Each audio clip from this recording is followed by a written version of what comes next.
السلام عليكم ورحمة الله وبركاته. الحمد لله نحمده ونستعينه ونستغفره ونؤمن به ونتوكل عليه ونعوذ بالله من شرور أنفسنا ومن سيئات أعمالنا. من يهده الله فلا مضل له ومن يضلله فلا هادي له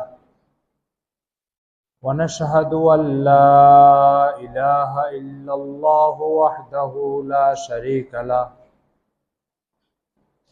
ونشهد أن سيدنا وسندنا وحبيبنا وقرة أعيننا محمد صلى الله تعالى عليه وعلى آله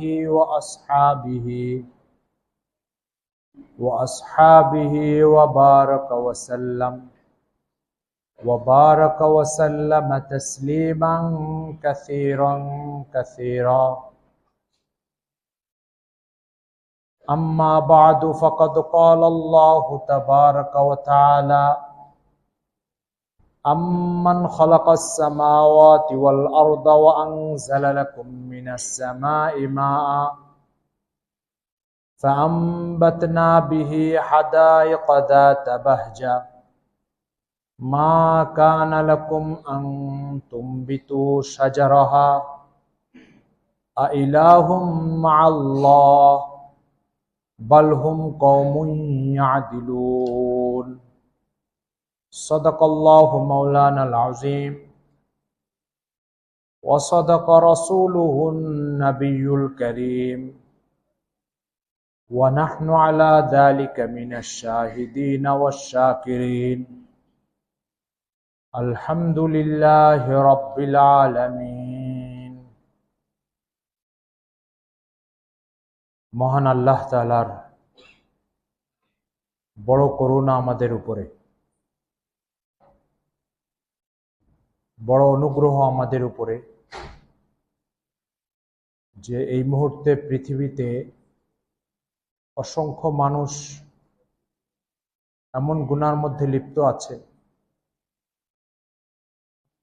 যে গুনাহ তাকে নিশ্চিত জাহান্নামে পৌঁছায় দিবে।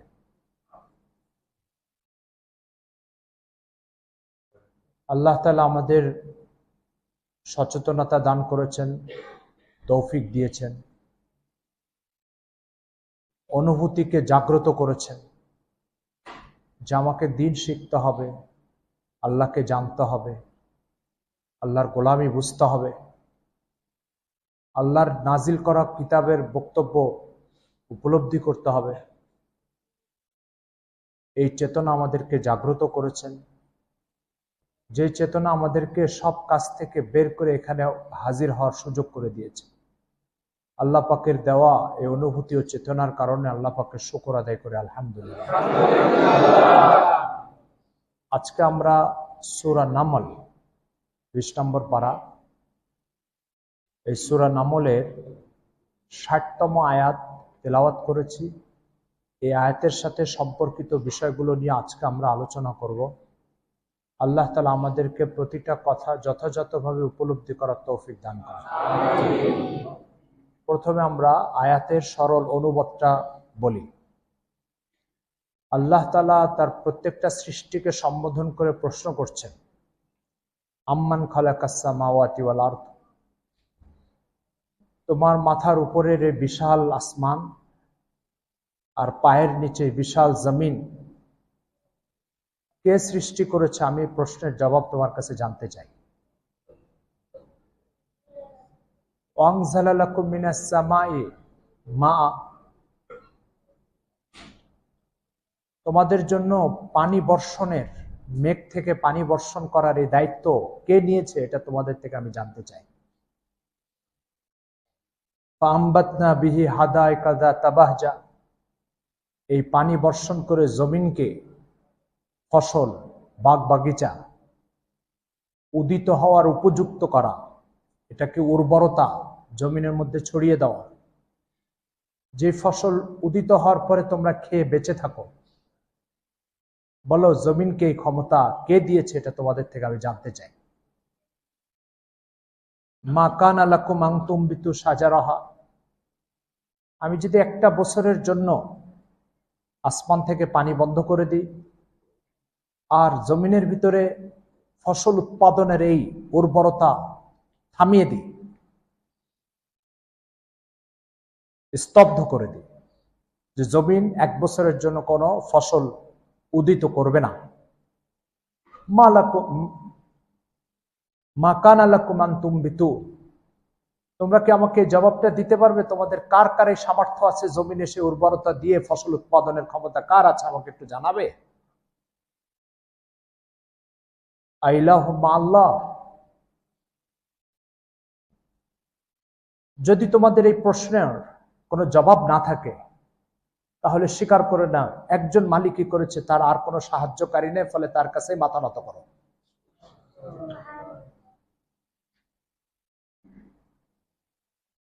মানব জীবনের মেজর দুইটা বিষয়, মানব জীবন টিকে থাকার মেজর দুইটা বিষয়, একটা হচ্ছে পানি আর একটা হচ্ছে ফসল।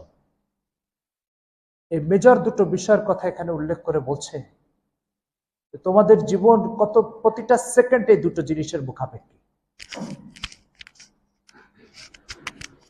তোমাদের জীবন প্রতিটা সেকেন্ড এই দুটো জিনিসের মুখাপেক্ষী। একটা হচ্ছে আসমান থেকে নাজিল হওয়া পানি, যে পানিকে নাজিল করে আল্লাহ পাক তিনটা জায়গায় এটাকে স্টক করেন, সমুদ্রে নদী নালাতে স্টক করেন। দ্বিতীয় নম্বর, মাটির ভূগর্ভে এই পানিকে স্টক করেন। আর 3 নম্বর হচ্ছে পাহাড়ে বরফ আকারে জমা করে রাখেন। এই তিনটা জায়গায় স্টক করে রাখেন, পানি নাজিল করা, আর তোমাদের প্রয়োজন মোতাবেক কিছু পানি নদী নালাতে ছেড়ে দেওয়া, কিছু পানি তোমাদের ঘর বাড়ির নিচে স্টক করা, আর কিছু পানিকে রিজার্ভ রাখা পাহাড়ে বরফ আকারে। এই নাজিল করা আর এই বন্টন করা তোমাদের প্রয়োজন পূরণের জন্য, এই কাজটা একজন মালিক ছাড়া আর কে করে আমাকে বলো। তোমরা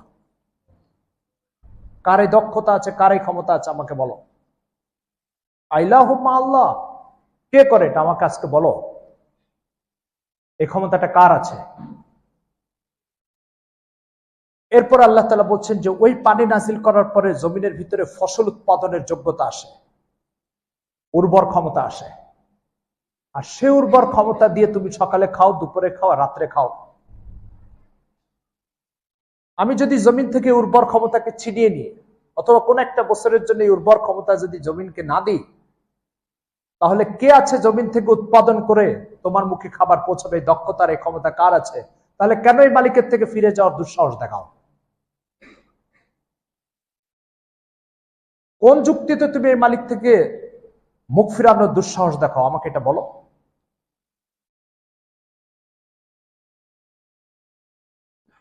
সম্ভবত 17 নম্বর পারা আল্লাহ তাআলা বলছেন, লা ইয়াখলুকু যুবাবা ওয়ালা বিজতামাউ লাহ,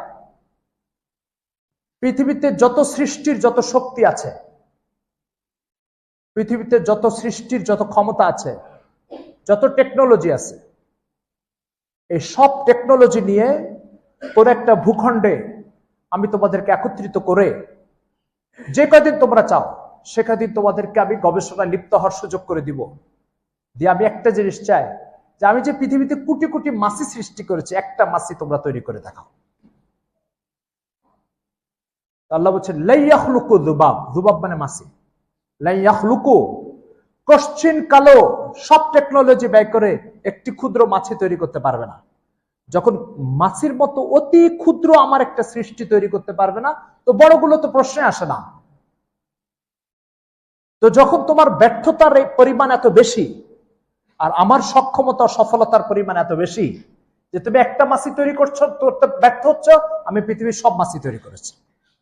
তুমি একটা মানুষ তৈরি করতে ব্যর্থ হচ্ছ, আমি পৃথিবীতে 800 কোটি মানুষ তৈরি করেছি। তুমি একটা মানুষের রুটি রুজি দেওয়ার জন্য মাটির থেকে ফসল উৎপাদন করতে ব্যর্থ, আমি 800 কোটি মানুষকে আর পৃথিবীর অতীতে সবাইকে রুটি রুজি সরবরাহ করে আসতেছি। কোন বিবেকে তুমি আমার থেকে পলায়ন করবো আমাকে একটু বলে তারপরে যাও।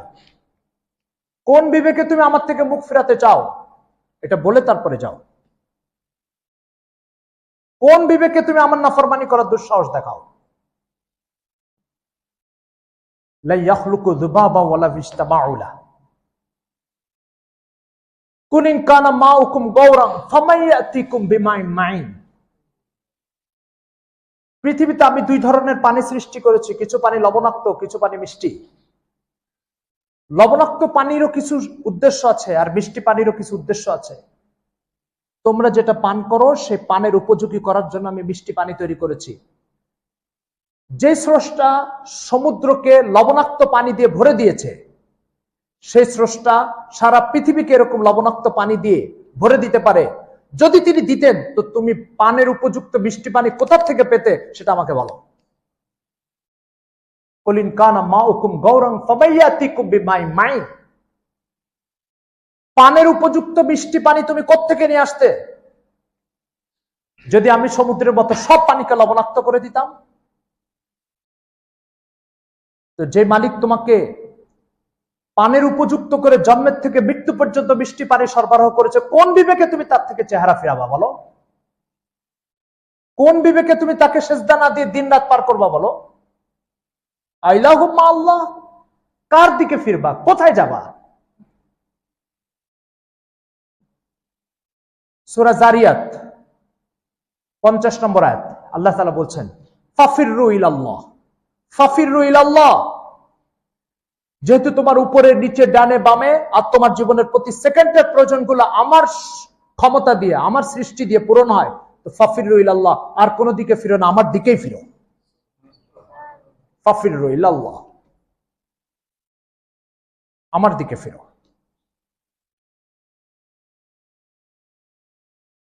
মুহতারাম হাজিরিন, মানব জীবনের সবচেয়ে বড় ব্যর্থতা হচ্ছে এটা। মানব জীবনের সবচেয়ে বড় ব্যর্থতা হচ্ছে এটা, যে যার সামনে জন্ম থেকে মৃত্যু পর্যন্ত মাথা ঝুঁকায় পড়ার দরকার ছিল, তার সামনে আমরা জীবনে কোনোদিন ঠিক মতো মাথা ঝুঁকাইনি। আমাদের কারোর বয়স 40, কারোর বয়স 45, পিছনের টাইমের দিকে তাকিয়ে দেখেন, এই মালিকের কোন হক, এই মালিকের একটি হক এই 45 বছর যাবৎ পূরণ করি নাই। অথচ আমাদের বাস্তব অবস্থা, ট্রাফিক রাস্তায় দাঁড়ায় রয়েছে, হাত উঁচু করছে, শত শত গাড়ি দাঁড়ায় গেছে। এক ট্রাফিকের হাতের যে আনুগত্য মানুষ করে থাকে রাস্তার মধ্যে, আসমান ও জমিনের স্রষ্টার সে আনুগত্যটুকুও মানুষ করে না ঠিক মতো। এক ট্রাফিকের হাতকে দেখে তার গতি স্তব্ধ হয়ে যায়। এক ট্রাফিকের হাত দেখে তার আনুগত্যের মাথা ঝুঁকে যায়। আর আসমান আর জমিন আর আমাকে আর পৃথিবীর 800 কোটি মানুষকে যে মালিক সৃষ্টি করেছে, তার যখন হাত উঠে এটা করো না, আমাদের গতি আরো দ্রুত চলতে থাকে, আরো দ্রুত চলতে থাকে, এবং জীবন ভর এই বেঈমানির মধ্যে দিয়ে পার হয়। কোনদিন এই অনুশোচনা অনুতপ্ততা ভিতরে জাগ্রত হয় না, কার সাথে বেঈমানি করছি, কার সাথে বেঈমানি করছি। আচ্ছা, করার পরে অনুশোচনা অনুতপ্ত হয়ে তওবা করবে, চোখের পানি ঝরাবে না, সেটাও নাই। আশ্চর্য কথা, আপনি দুনিয়াতে সবচেয়ে দয়াতুর একজন মানুষ হচ্ছে মা। তাকেও নারাজ করেন, ক্ষুব্ধ করেন, তো যে আপনার পা ধরতে হবে, যে তার কাছে ক্ষমা চেতে হবে, অনুতপ্ত হতে হবে। আল্লাহ তাআলা কোরআনে বলছেন, তুবু ইলাল্লাহি জামিআ, তোমরা আল্লাহর দিকে ফিরে থাকো। 2 ফোঁটা পানি এটার জন্য যথেষ্ট, 2 ফোঁটা পানি যথেষ্ট। আমার এই জামায় যদি ময়লা লাগে, অন্তত 2 বালতি পানি লাগবে এটা পরিষ্কার করার জন্য। আল্লাহ তাআলা বলছেন, এই বেটা, তো 2 বালতি পানি একটা জামা পরিষ্কার করার জন্য লাগে, 40 বছরের গুনাহ মাফের জন্য 2 বালতি না 2 ফোঁটা পানি যথেষ্ট।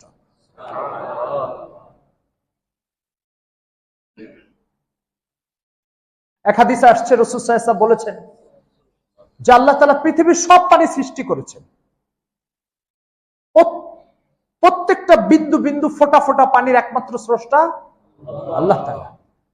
এত পানি, তার কোনো অভাব নাই, পানির কোনো শূন্যতা নাই, কিন্তু তারপরে মালিক এত পানি থাকা সত্ত্বেও একজন গুনাহগারের 2 ফোঁটা চোখের পানির অপেক্ষায় বসে থাকে,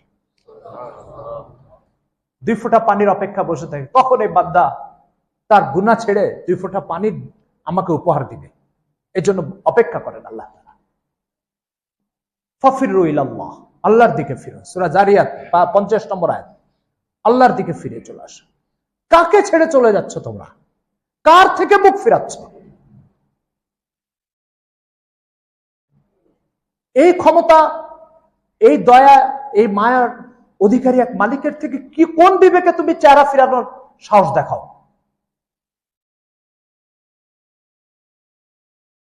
মুসনাদ আহমদ হাদিসের প্রসিদ্ধ একটা কিতাব, সেখানে সম্ভবত হযরত আব্দুল্লাহ ইবনে ওমর রাদিয়াল্লাহু তাআলা হাদিস, সুনানে তিরমিজিতে আসছে হাদিসটা। কিফল নামক একটা লোক ছিল বনি ইসরাইলের। কিফল চরম চরিত্রহীন ছিল। প্রতিদিন রাত্রে নতুন নতুন চরিত্রহীন মহিলাদেরকে নিয়ে রাত পার করত। আল্লাহ রাসূল শোনাচ্ছেন এই ঘটনা। একদিন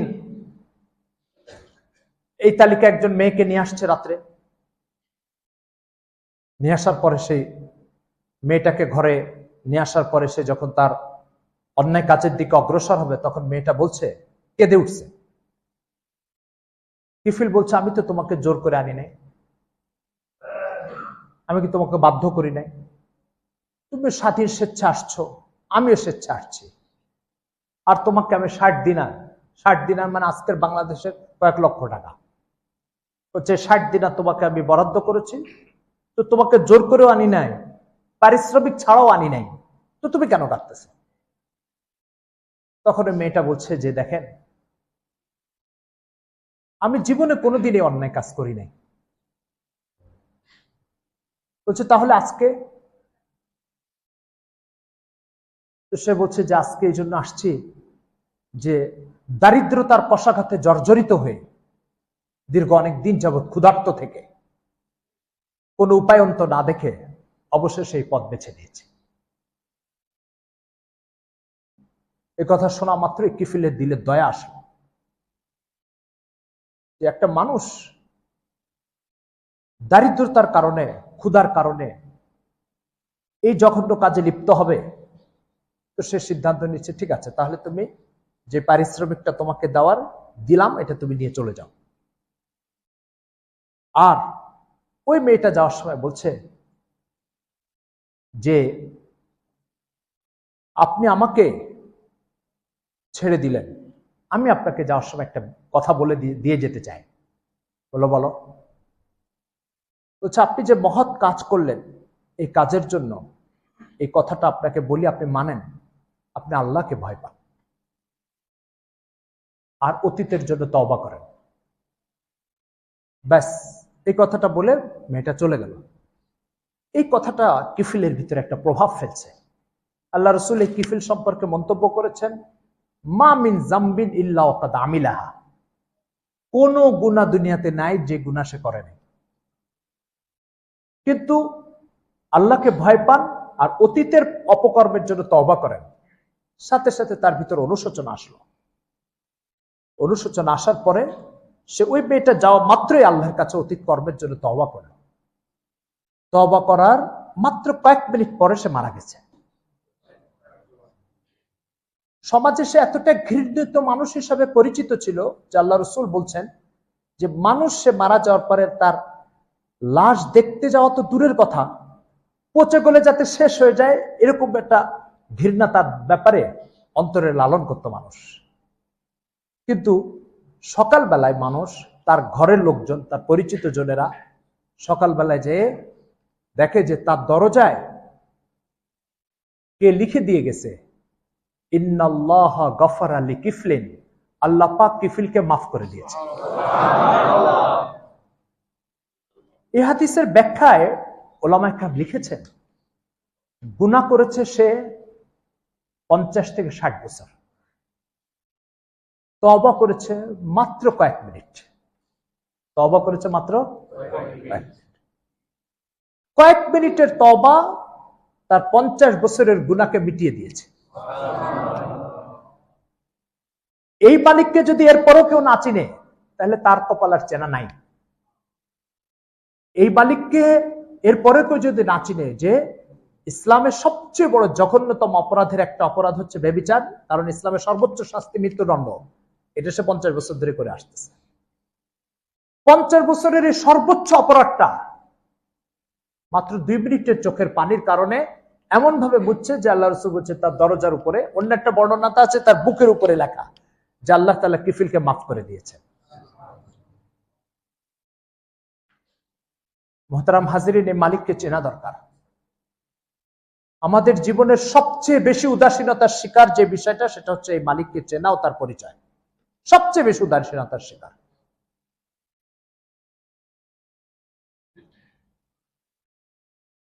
যদি এ কথা বলি যে কোরআন তার 30টা পারায় কি বলেছে, আপনি দুটো বাক্য আমাদেরকে একটু বলেন। কোরআন তার 30টা পারায় 6236টা আয়াতের ভিতরে কি বলেছে, আপনি 2 বাক্য সেটা আমাকে বলেন। তাহলে আমি বলবো যে পুরা কোরআনে আল্লাহ তাআলা যা বলেছে সেটা এই দুটো কথা। সেটা হচ্ছে এই দুটো কথা। একটা হচ্ছে তুমি তোমার জীবনের প্রতিটা মিনিটকে আল্লাহ তাআলার জন্য উৎসর্গ করে দাও, আল্লাহ তাআলা তোমার জীবনের প্রতিটা মিনিটকে সর্বোচ্চ মূল্যায়ন করে তার প্রতিদান দিয়ে দিবেন।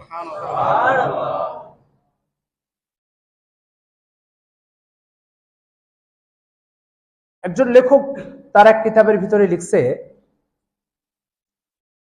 এক পিপাসিত লোক রাস্তা দিয়ে সফর করছে, তীব্র পিপাসা লেগেছে, পানি খুঁজতেছে। পানি খোঁজার পরে সে খুঁজতে খুঁজতে যে পানি না পেয়ে পেরেশান অস্থির এক জঙ্গলের ভিতরে দেখে একটা কূপ, কিন্তু কূপে পানি এত নিচে যে তার জন্য উঠানোর সুযোগ নেই। সে তাড়াতাড়ি, তার মাথায় একটা পাগড়ি ছিল, সে পাগড়িটা পায়ের থেকে জুতা বের করে জুতাতে পাগড়ি বাঁধছে, বেঁধে এবার কূপের ভিতরে ফেলে দেখে তবুও পানির কাছে ওই জুতা পৌঁছতেছে না, এত নিচে পানি। ওই জঙ্গলে একটা হরিণ যাচ্ছিল, হরিণেরও পানির পিপাসা লাগছে। হরিণ এসে ওই কূপের কাছে মুখ দিয়ে দেখে পানি অনেক নিচে। তো হরিণ পাশে যে কি করলো, এটা তো হরিণের ভাষা বোঝা মুশকিল। কিছুক্ষণ পরে দেখা গেল পানি আস্তে আস্তে উপরে উঠতেছে। পানি যখন মুখের বরাবর আসলো, তো লোকটাও পান করলো, হরিণও পান করলো। পান করে এবার চলে গেল। ওই লোকটা বলল, আল্লাহ, আমি এত চেষ্টা করে পানি উঠাতে পারলাম না, হরিণ মাত্র এই কয়েক মিনিটে পানি উঠায় ফেললো। ওই কিতাবের ভিতরে লিখছে যে গায়েব থেকে আওয়াজ আসলো, তোমার যখন পানি দরকার হয়েছে তো তুমি পাগড়ির সাহায্য নিচ্ছ, হরিণের যখন পানি দরকার হয়েছে সে আল্লাহর কাছে সাহায্য চেয়েছে।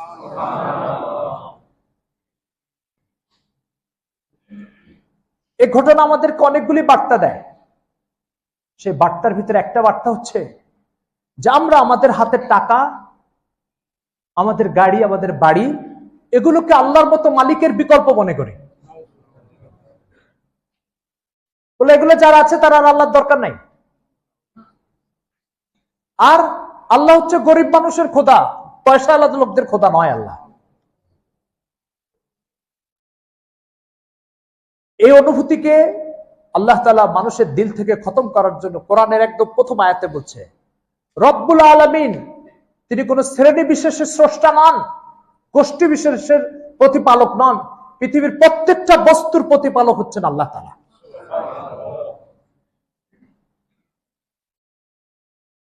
এর জন্য আমার হাতে থাকা বা আমার হাতের বাইরে দুনিয়ার কোন জিনিসই মহান আল্লাহ তাআলার বিকল্প হতেই পারে না। যদি কোনো জিনিস আপনাকে আল্লাহ থেকে দূরে সরায়, তাহলে সেই জিনিস আপনার জীবনকে শেষ করতে এসেছে।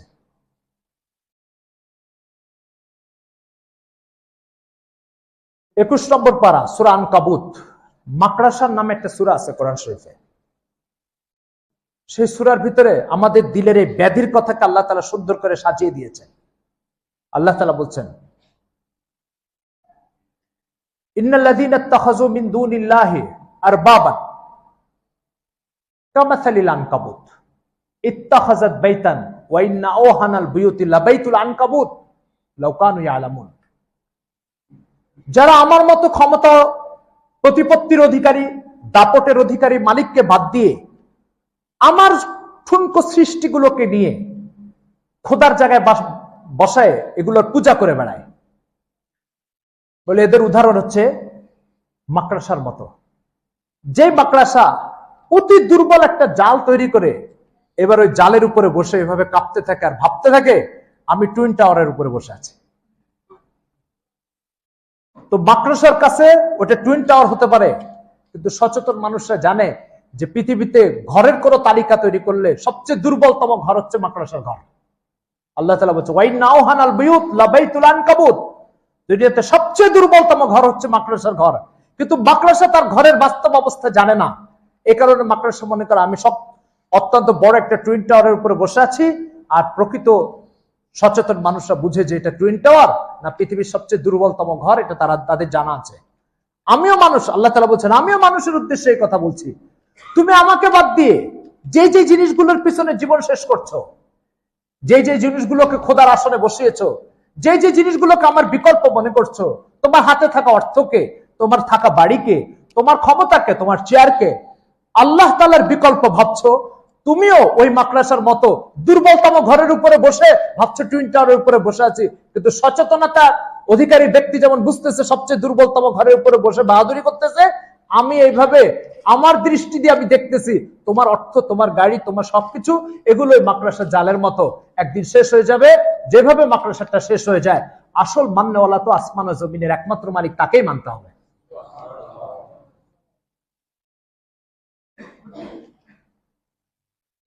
কোরআন মাজিদে সূরা বাকারার শেষের দিকে এক জায়গায় আল্লাহ তাআলা বলছেন ফামাই ইয়াকফুরু বিত্তাগুতি ওয়া ইউমিন বিল্লাহ ফাকাদ ইসতামসাকা বিল উরওয়াতিল উসকা লা ইনফিসামা লাহা। যে পৃথিবীর সবকিছুকে অস্বীকার করে, সবকিছুর থেকে মুখ ফিরায় তার একমাত্র স্রষ্টা মহান আল্লাহকে আঁকড়িয়ে ধরলো, সে একটা মজবুত পিলারকে আঁকড়িয়ে ধরলো যেখানে পদস্খলন নাই, পরাজিত নাই, বিচ্যুতি নাই। লা ইনফিসামা লাহা।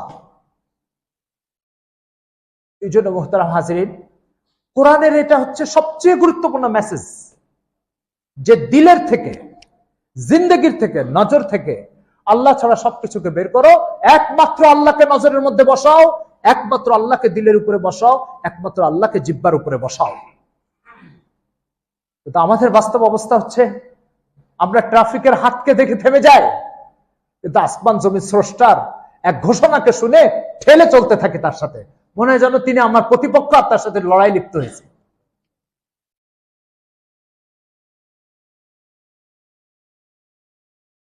এই জন্য ইমানের সবচেয়ে বুনিয়াদী বিষয়টা এটা আমাদের মধ্যে আসে না, যদিও নামাজ এসেছে। ইমানের একদম বুনিয়াদী বিষয়, একদম প্রাথমিক বেসিক বিষয়টা এখন আসে নাই। ইমানের একদম বেসিক বিষয়টা হচ্ছে যে আল্লাহ তাআলার শ্রেষ্ঠত্বের উপলব্ধি, তার ক্ষমতার উপলব্ধি, তার দক্ষতার উপলব্ধি, তার দাপটের উপলব্ধি, তার শক্তি সামর্থ্যের পরিব্যাপ্তির উপলব্ধি, এগুলো হচ্ছে ইমানের বেসিক বিষয়। পুরা কোরআনের কোন পৃষ্ঠা নাই, কোন সূরা নাই যে সূরার ভিতরে এই আলোচনা বাদ দিয়ে সেই সূরার সেই পৃষ্ঠা শেষ হয়েছে।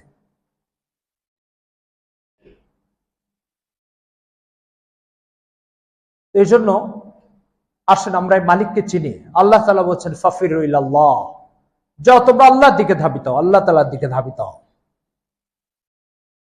ইন্নী লাকুম মিনহু নাযীরুম মুবিন, রাসূল সাল্লাল্লাহু আলাইহি ওয়াসাল্লাম বলছেন আমি স্পষ্ট আল্লাহ তাআলার পক্ষ থেকে এই বার্তাগুলো তোমাদের কাছে পৌঁছানোর জন্য এসেছি।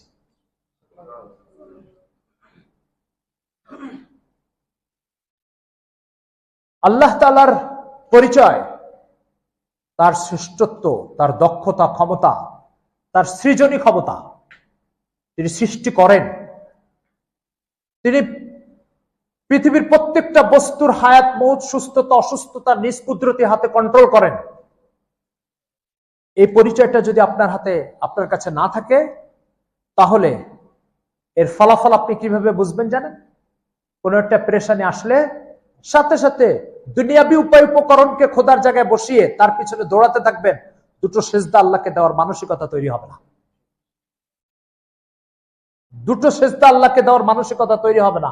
তখন বাহ্যিক উপায় উপকরণ, কোন ক্ষমতাধরের সাথে সম্পর্ক আছে, কোন ক্ষমতাধরের কাছে গেলেই জটিলতা দূর হবে, সেটার পিছনে দৌড়াবেন, কিন্তু ওই ক্ষমতাধারের শক্তি সামর্থ্য, তার সাথে আপনার সম্পর্ক, এগুলো সব কাজ করবে কি করবে না, এটা কে ফয়সালা করেন? আল্লাহ ফয়সালা করেন। বুখারী শরীফের এক হাদিসে আছে, আল্লাহ রাসূল সাল্লাল্লাহু আলাইহি ওয়াসাল্লাম বলেছেন, যখন কোনো বান্দা ওষুধ খায়, তো ওষুধ খাওয়ার পরে ওষুধ সাথে সাথে আল্লাহকে বলে, আল্লাহ আমি কি এই লোকের জন্য কাজ করব কি করব না? আল্লাহ তাআলা যদি বলেন ওই ওষুধকে হ্যাঁ ঠিক আছে কাজ করো, তখন ওই ওষুধ তাকে শেফা তথা রোগ মুক্তি পৌঁছায়। আর যদি আল্লাহ তাআলা বলেন না তুমি কাজ করো না, তখন ওষুধও খায়, রোগও চলতে থাকে। তাহলে উপায় উপকরণ কার অধীনের, কার আদেশের অধীনে চলে? প্রত্যেকটা উপায় উপকরণ আল্লাহ তাআলার আদেশের অধীনে চলে। কিন্তু ইমানের আলো না থাকার কারণে আমরা ওই উপায় উপকরণকে খোদার আসনে বসিয়ে ফেলেছি। ফলে অসুস্থ হয়েছে, চলো ডাক্তার, চলো হসপিটাল, চলো চিকিৎসা, চলো ডায়াগনস্টিক সেন্টার। কিন্তু আল্লাহ তাআলার রাসূল আমাদেরকে শিখাচ্ছেন, অসুস্থ হয়েছে তাকে 2 রাকাত নামাজ পড়ো, আল্লাহকে 2টো সিজদা দাও, সিজদা দেওয়ার পরে উপায় উপকরণের পিছনে দৌড়াও, ওই উপায় উপকরণকে দিয়ে আল্লাহ পাক তোমার খেদমত করাবে।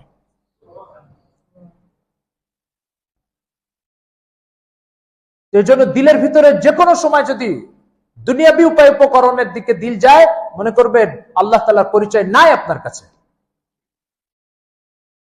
আর যদি সকল সমস্যায় আগে সেজদা দিতে মনে চায়, আগে 2 ফোঁটা চোখের পানি ঝরাতে মনে চায়, আগে আল্লাহর কাছে হাত পাততে মনে চায়, আগে ভিক্ষা করতে মনে চায় আল্লাহর কাছে, এটা যদি মনে চায়, তাহলে মনে করবেন আল্লাহ তাআলা পরিচয় আছে আপনার কাছে।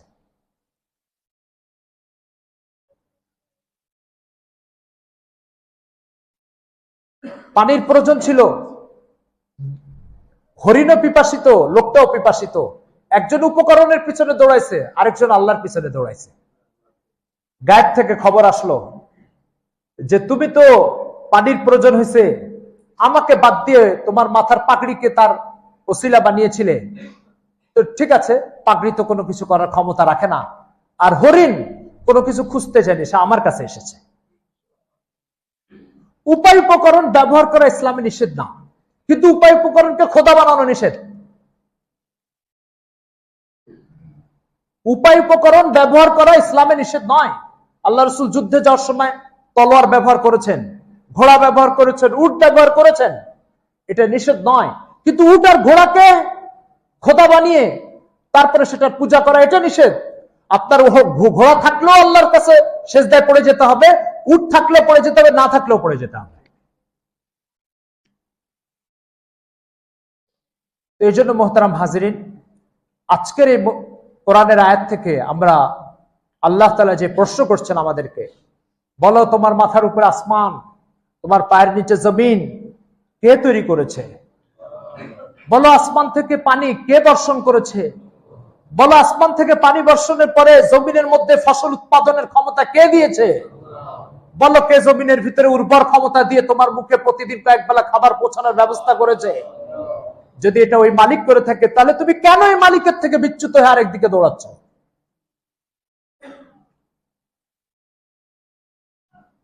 পৃথিবীতে মানুষ দুর্বল উপকরণ, শক্তিশালী উপকরণ, এই দুটো জিনিসের সন্ধান যখন পায়, তখন কোনটার পিছনে ছুটে? কিন্তু আশ্চর্য, আল্লাহর এখানে হয়ে গেছে বিষয়টা উল্টা। আল্লাহ স্রষ্টা, আর পৃথিবীর সব উপায় উপকরণ হচ্ছে সৃষ্টি। মানুষ আল্লাহর মতো একজন ক্ষমতাবান মালিকের থাকা সত্ত্বেও সে দুর্বল সৃষ্টির পিছনে দৌড়ায় ক্ষমতাবান উপায় উপকরণ ক্ষমতাবান স্রষ্টাকে বাদ দিয়ে। আর সারা পৃথিবীর যত উপায় উপকরণ, এটার ব্যাপারে আল্লাহ তাআলার বক্তব্য হচ্ছে কুল্লু শাইইন হালিক ইল্লা ওয়াজহা, এই সব কিছুকে আমি ধ্বংস করে দেব, একমাত্র আমার সত্তাই বাকি থাকবে।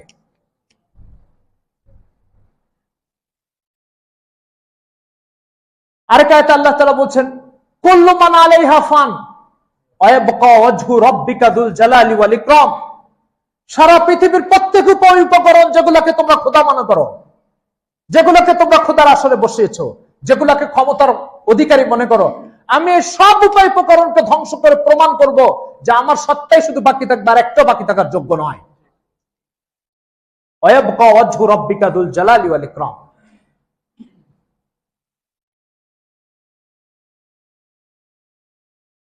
আরেক আয়াতে আল্লাহ তাআলা বলেন ইন আরাদা আইয়ুহলিকাল মাসীহ ইবনে মারইয়াম ওয়া উম্মুহু ওয়া মান ফিল আরদি জামিআ। খ্রিস্টানরা ঈসা আলাইহিস সালামকে খোদা মনে করে, তো আল্লাহ তাআলা বলছেন, আরে যে মালিককে তোমরা বাদ দিয়ে ঈসাকে খোদা মনে করছো, ওই মালিক ঈসাকে ধ্বংস করতে পারে, তার মাকে ধ্বংস করতে পারে। শুধু তাই নয়, পৃথিবীতে প্রত্যেক বস্তু যেটা পিছনে খোদা মনে করে তার পিছনে দৌড়ানো হচ্ছে, এগুলো সবকিছুকে ধ্বংস করে দিতে পারে। তাহলে যেগুলো ধ্বংসপ্রাপ্ত সেটার পিছনে তোমরা দৌড়াচ্ছ, আর যে ধ্বংসকারী তাকে বাদ দিয়ে।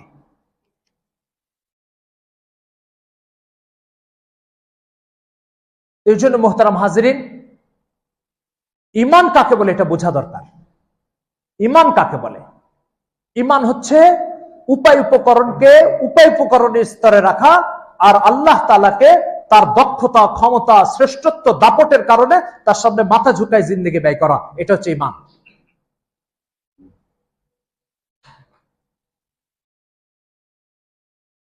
এই জন্য যারা আল্লাহকে বাদ দিয়ে উপায় উপকরণকে খোদা বানিয়ে জীবন পার করেছে, আল্লাহ পাক এই ধরনের প্রত্যেক জালিমকে উপায় উপকরণের মধ্যে রেখে লাঞ্ছিত করে প্রমাণ করেছে এগুলো খোদা নয়, খোদা আরেকজন। ফেরাউনকে ক্ষমতার থেকে সরায়ে মৃত্যু দিয়েছে না ক্ষমতায় থাকা অবস্থায়? তো সে ক্ষমতাকে খোদা মনে করত, তার ক্ষমতা তাকে বাঁচাবে। তো আল্লাহ তাআলা ক্ষমতায় রেখে লাঞ্ছিত করে প্রমাণ করেছে খোদা আরেকজন, তুমি তাকে চিনো নাই, তুমি যেটাকে মনে করেছো এটা খোদা নয়, যদি হতো তাহলে তোমাকে বাঁচাতে পারত। নমরুদকে একই অবস্থা, ক্ষমতায় থাকা অবস্থায় মেরেছে। কারুনকে একই অবস্থায়। সবাইকে আল্লাহ তাআলা ক্ষমতায় থাকা অবস্থায় শেষ করেছে। আর এটা প্রমাণ করে এই ক্ষমতা যদি খোদা হতো যেটার পিছনে তুমি তোমার জীবন শেষ করেছো, তাহলে তোমাকে বাঁচাতে পারত। খোদা আরেকজন, তার পিছনে দৌড়াও। সে মুসা আলাইহিস সালামের উপায় উপকরণ নয়, তাকে নদী সমুদ্র পার করে আরামসে বাঁচাই দিয়েছে। এই জন্য মোহতারাম হাজিরিন, মানব জীবনের সবচেয়ে বড় ঘাটতি, সবচেয়ে বড় শূন্যতা হচ্ছে আল্লাহকে না চেনা। বড় ঘাটতি কি বলেন তো? এটা এমন একটা ঘাটতি, যে ঘাটতি প্রভাব আপনার শব্দের মধ্যে পড়বে, আপনার ভাষার মধ্যে পড়বে, আপনার কাজকর্মের মধ্যে পড়বে, আপনার অনুভূতির মধ্যে পড়বে, আপনার চলাফেরার মধ্যে পড়বে, আপনার জীবনের প্রত্যেকটা শাখা প্রশাখার মধ্যে এই ঘাটতির প্রভাব পড়বে। আর যদি এই ঘাটতি থেকে আপনি বেরিয়ে যেতে পারেন, তাহলে প্রত্যেকটা শব্দের মধ্যে, জীবনের প্রত্যেকটা কাজের মধ্যে এই প্রভাব পড়বে আমার একজন মালিক আছে। আর সেই মালিকের অনুভূতিকে চিন্তার ভিতরে জাগ্রত রেখে আপনি কথা বলবেন, কাজ করবেন, সিদ্ধান্ত নেবেন, কর্মসূচি সেট করবেন, শাখা প্রশাখাকে সেই মালিকের শ্রেষ্ঠত্বের অনুভূতি দিয়ে আলোকিত করবেন এবং সাজানো পরিপাটি করবেন। এই জন্য এই মালিককে চেনার চেষ্টা করে। মানব জীবনের চেয়ে বড় ঘাটতি আর নাই, দুর্গতি আর নাই। আল্লাহকে চেনা, আল্লাহকে বোঝা, আল্লাহর সামনে মাথা ঝুঁকানো, এই কাজগুলোকে জীবনের সবচেয়ে প্রয়োজনীয় দামি কাজ, সৌভাগ্যের কাজ মনে করি। আর আমরা যেগুলোর পিছনে দৌড়াচ্ছি, পয়সা, অর্থ, ক্যারিয়ার, এই যে জিনিসগুলোর পিছনে দৌড়াচ্ছি, এগুলোকে কেবল উপায় উপকরণ মনে করি। আল্লাহ চাইলে এগুলো আমার পক্ষে কাজ করবে, না চাইলে করবে না। আল্লাহ আমাদেরকে বোঝার তৌফিক দান করেন।